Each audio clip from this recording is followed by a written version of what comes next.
안녕하세요. 지금부터 저는 아틀란타 재차기를 하고 그리고 제가 무엇을 할 건지 앞으로 유튜브 활동 어떻게 할 것인지 말씀드리겠습니다. 저는 이제 미국 아틀란타에 거주하고 있는 사업을 하고 있는 사람이고요. 말띠 60년생이고요. 이제 그래서 앞으로 한 10년 정도 되면 은퇴를 해야 됩니다.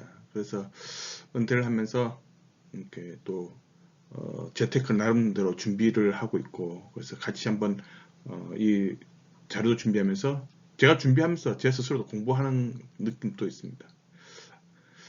그리고 제가 주로 무엇을 할 것이냐면은 제가 그동안 바론스라는 잡지를 많이 봤는데요. 이 잡지가 여러 가지 재테크 인사이트도 주고 또, 어, 또 여러 가지 종목에 대한 소개도 하고 또 여러 가지 또 월가의 시각도 볼 수 있고, 뭐 저같이 잘 모르는 사람들은 이렇게 전문가들의 의견들을 지켜보는 게 좋겠죠. 그래서 그쪽 의견을 뭐 매일마다 살펴보도록 하겠습니다. 주로 무엇을 할 거냐면은 바론스라든지 이런 잡지를 통해서 매주마다 나오는 시향들을 한번 보고 리뷰해서 그런 다음에 다음 주에 어떤 대비를 할 것인지 어떤 그런 쪽으로 리뷰를 할 생각입니다. 그리고 또 한 번씩 이렇게 또 바로스에서는 재미있는 여러 가지 기사가 나옵니다. 그 기사도 같이 한번 리뷰를 하도록 하겠습니다. 그럼 지난 1월 31일부터 2월 4일까지 한 주간 있었던 이야기들을 리뷰를 해보겠습니다. 특별히 지난 한 주 동안에는 다우존스는 마이너스 0.06% 빠졌고요. S&P는 0.52%가 올랐습니다. 나스닥은 1.58%가 상승했습니다. 빅스는 마이너스 4.64로 빠졌고요. 달러는 0.08% 상승했습니다. 그리고 지난 한 주에 특별히 있었던 일을 한번 같이 읽어보도록 하겠습니다. 첫 번째는 역대치 인플레이션이 발생했었고요. 그래서 이에 따라서 연준에서 대응책이 나올 것이라고 예상돼서 시장에서는 그에 대한 공포로 시장이 급등당했습니다. 생각하는 인플레이션들은 뭐 여러 가지 문제가 있었는데, 두 번째로 금리 인상 시에 최대 피해주는 고퍼주의 기술주가 될 것이라고 지금 이야기하고 있습니다. 세 번째는 S&P는 현재 200일선 위에서 움직이고 있고 나스닥은 200일선 아래에서 거래하고 있다. 그것은 곧 200일선이 강력한 심리선인데 S&P 500 같은 종목 같은 경우는 200일선 위로 이제 안착되어 있는 다소 안심되는 분위기인데 나스닥은 여전히 200일선 아래이기 때문에 여전히 고평가되어 있다고 생각하고 있는 그 시장의 평가가 있습니다. 네 번째, 시장에서는 최근 하락이 상당히 많이 빠져 있다. 그래서 이제 좀 살 때가 아닌가 하는 그런 시각이 있고요. 그 다음 연준 관련해서 리스크가 이미 다 소화를 하고 있지 않았는가 하는 공감대가 있다고 합니다. 다섯 번째는 신규 일자 데이터가 상당히 좋게 나왔고 또 12월 제조업 지수도 50 이상이면 성장인데 56으로 나와서 성장이라고 하는 내용이 되는 겁니다.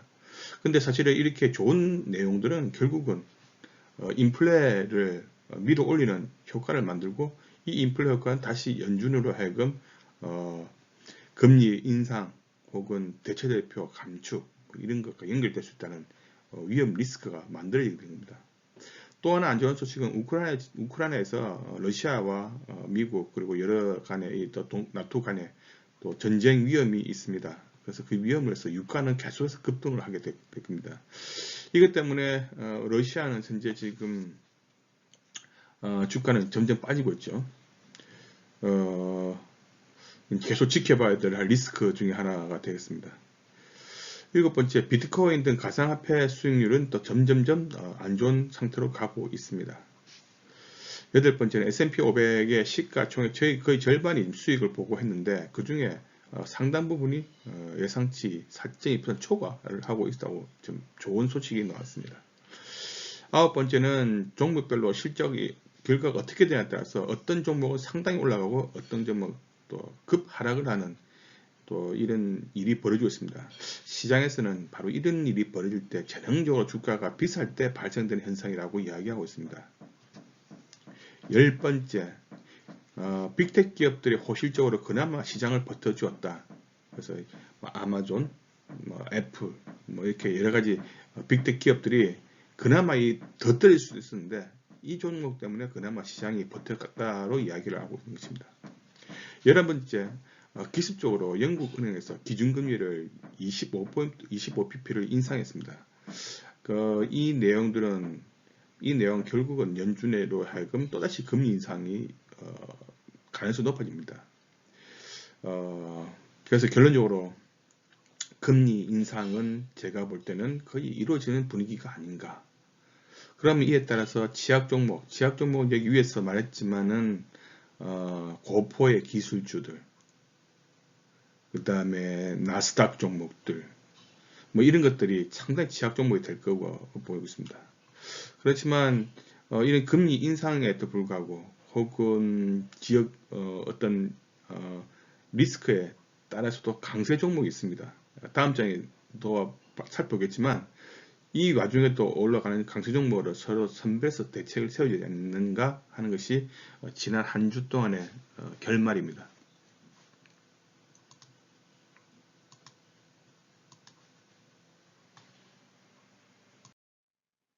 특별히 지난 한 주 동안에 올타임 하이, 그러니까 역사적 신고가를 만든 종목들에 대해서 한번 검토를 해보겠습니다. 이렇게 보면은 그럼 이 시장을 주도하는 종목은 무엇인가를 판단하는데 도움이 되기 때문에 이렇게 보겠습니다. 또 제가 이렇게 하는 기준은 위크 상승률이 10% 이상일 것, 그리고 미국에 항정을 했고요. 그 다음 52주 1년 신고가 발생되는 종목들에 대해서 뽑아왔습니다. 이 자료는 핀베이스 뽑았습니다. 보시면 에너지, 파이낸셜, 머티리얼, 파이낸셜인데 인더스트리 가보면 명확하게 나옵니다. 오일, 가스죠. 그 다음에 ETF가 있는데 ETF도 내용 보시면 전부 다 에너지, 오일, 가스, 레버리지 상품까지 모두 다 이렇게 총 14개 중에 상당 부분이 오일과 가스와 관계된 내용들이 시장을 지배하고 있습니다. 그리고 또 해서 또 빠지고 있는 것들, 예를 들어서 석탄주, 알루미늄주, 이 광물주죠. 결국 이것도 원자재 관련된 원자재가 또 가격이 상승하기 때문에 그래서 원자재 쪽도 지금 올라가고 있다. 그리고 이자율이 상승될 거라고 판단해서 그런지 지역은행 두 개주도 이렇게 뛰기 시작하고요. 그다음 보험주도 지금 한 종목이 지금 잡히고 있습니다. 그래서 이거 보시면 어쨌든 간에 제가 볼 때는 오일, 가스, 그다음 이쪽이 상당히 지금 뛰고 있는데 아마 이유는 우크라이나 사태가 어떻게 가장 큰 리스크죠. 흔히 말하기를 알고 있는 리스크는 리스크가 아니다. 모르는 것이 리스크다. 현재 연준이 금리를 올릴 거라고 하는 것은 이미 알고 있는 리스크고 지금 모르는 리스크는 사실은 우크라이나에 관계된 전쟁에 대한 리스크입니다. 그래서 사실은 이 것 때문에 이렇게 지금 오르지 않나. 우리도 이 방향을 이걸로 잡아야 되지 않나 생각을 좀 해보긴 합니다. 그리고 지금부터는 바론스에서 매주마다 특별판이 여러 번 오는데 이번에 타이틀은 이제 오미크론이 이제 점점 사라지고 새로운 뉴노멀 시대가 도착할 것이 될 것으로 예상되고 그렇기 때문에 어떤 것들이 우리가 투자해서 고려를 해야 될 것인가를 생각을 해보겠습니다. 첫 번째, 모모스 대학에서 미국인에 대해서 여론조사를 했는데 10명 중 7명, 총 70%가 코로나는 이제 위드 코로나가 돼야 된다. 그리고 우리는 같이 그와 함께 살아야 된다라고 하는 것에 동의를 하고 있다고 말했습니다. 그만큼 이제 더 이상 코로나와 이렇게 격리라든지 이렇게 집에 있다든지 이거는 이제 더 이상 이제 이 시대는 끝나지 않나 이렇게 이야기를 하고 있는 거죠. 자, 그러다 보니까 사람을 대면을 하게 되면 결국은 서비스가 만들어지고 이 서비스 산업들 이 서비스 산업에 대한 이야기가 지금 하단에 놓겠는데요.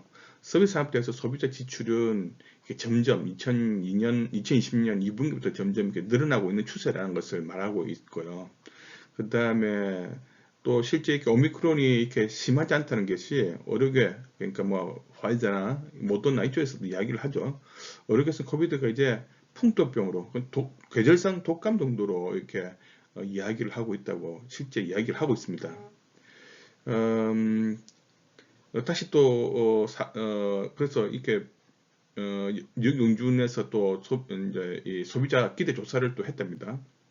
소비자들이 어떻게 할 건지 봤더니 소비자들은 내년, 그러니까 2022년, 23년 이렇게 지출이 더 늘어날 건데, 이거는 이 정도는 지금 2015년 이 조사를 시작한 이후로 가장 높답니다. 그만큼 대기 수요가 뭔가 쓰겠다고 하는 그런 수요가 지금 억눌려진 상태라고 말하는 거죠. 그리고 또 RBC 은행에서 또 톰 퍼슬리라는 사람은 상품 지출은 여전히 상당히 코로나 이전보다 20% 높은 상태인데 서비스 지출은 여전히 낮은 상태다. 그러니까 또 아까 앞과 똑같이 이제 대기 수요가 많다 이 말입니다. 그리고 중산층 소비자, 상위층 말고 중산층 소비자들은 여기서 팬데믹 이전보다 같은 현재 저금도 많이 들고 있습니다. 쓰지도 않고. 그래서 이 돈도 지금 결국은 바로 추가 소요를 쓸 거라는 거죠. 일곱 번째는 그럼 서비스 하면서 어떤 것이 좋을 건가? 보시면 여행 산업에 특히 주목을 한다. 미국인들 5명 중 4명이 지금 여행 준비를 하고 있다라고 이야기하고 있습니다. 그리고 국제 여행에 대해서 국제 여행은 결국은 항공기 수요가 연결될 거고, 그 다음에 그래서 또 설문조사를 했더니 거의 뭐 나가는 사람들이 대부분이 여름에 많이 나가겠다. 또 어떤 사람은 4분의 1은 상당히 돈을 쓰겠다 라고 이야기도 하고 있답니다. 뭐 호텔도 또 마찬가지로 영향을 받겠죠. 계속해서 10번째 2020년 상반기에는 또 이제 처음으로 팬데믹 이전에 와 같이 항공가가 다시 돌아오지 않을까라고 이렇게 이야기를 하고 있습니다. 항공산업에 대해서도 이렇게 언급을 하고 있고요. 11번째는 새로운 코로나 변종이 이렇게 나타나면은 지금 이 리스크는 있다. 새로운 변종이 나타나면 다시 또 과거가 돌아가지 않을까라고 하는 걸 하고 있습니다. 12번째는 자 그러면 이렇게 서비스가 이루어지면 지금 현재도 가뜩이나 근로자를 구하기 힘들어서 임금이 인상되고, 그럼 임금이 인상되기 때문에 그 비용을 소비자한테 전가하기 위해서 상품 비용을 올리는데, 그러면 이것 때문에 또다시 인플레가 또다시 더 촉발되는 게 아닌가. 그게 또 하나 리스크가 되겠고요. 그 다음에 이렇게 상품 쪽에 가격이 막 올라간 문제는 이 서플라이 체인 문제가 있었죠. 그러면 이게 또 서비스 가격도 인상을 시킬 것이다. 앞에 막 똑같은 이야기인데요. 그래서 생각하는 것은 우리가 요소수라든지 여러 가지 문제가 있어가지고 어떤 그 미스매치, 타이밍 브리치, 서비스에도 뭔가 우리가 예상치 못한 어떤 타이밍 브리치가 생기고 그에 대해서 어떤 또 문제가 발생되지 않을까라고 하는 예측도 조심스럽게 하고 있습니다. 그래서 지금 오늘의 내용을 점쳐볼 때 첫 번째는 연준에서 금리 인상 문제는 예상되어 있는 문제니까 지금 현재 포트폴리오에서 상당히 좀 안 좋은 것들은 계속 이렇게 지금 정리가 되지 않는가. 근데 또 한편으로는 상당 부분 이제 이렇게 조정은 이제 어느 정도 마무리되지 않는가 하는 것이 아까 시장에서 예측이 좀 되고 있는 상태다. 그 말 하는 거고요. 그 다음에 올 여름을 대비해서는 여행 쪽 관계된, 서비스 쪽 관계된, 좀 그쪽으로 좀 투자 방향도 한번 지금쯤은 고려해야 될 때가 아닌가라고 조심스럽게 지금 이렇게 발언 잡지에서는 이야기를 하고 있습니다. 오늘 이렇게 이상 두서없이 주저주저 말했는데요. 많은 도움 되시기를 바랍니다. 안녕히 계십시오.